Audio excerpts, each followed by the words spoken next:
Hello મિત્રો, અમારી ચેનલને સબસ્ક્રાઈબ કરો અને લાઈક આપો। અમદાવાદમાં દાણાપીઠમાં દશામાનું સુંદર મંદિર આવેલું છે। બહેનો ત્યાં ઘણી શ્રદ્ધા અને હોંશથી દર્શને જાય છે।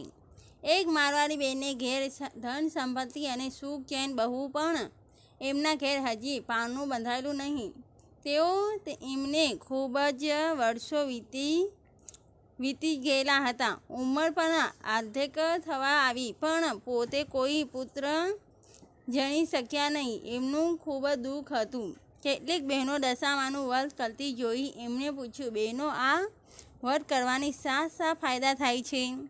એકે કહ્યું, મા દશામાં આપણી ખરી અવદશા થઈ હોય તો ટાળે છે। બીજી બહેન બોલી, આપણી મનોકામના પૂરી કરે છે।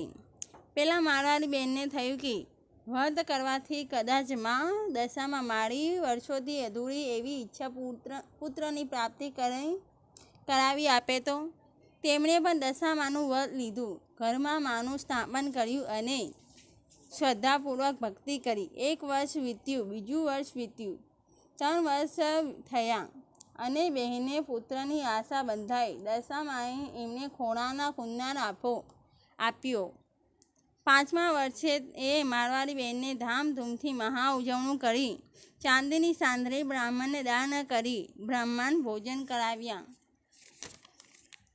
નાના બાળકોને જમાડ્યા, યથાશક્તિ પુણ્ય કર્યો। માની કૃપાથી આજે એ બહેનને પુત્ર આનંદ કિલ્લોળ કરતો જીવે છે।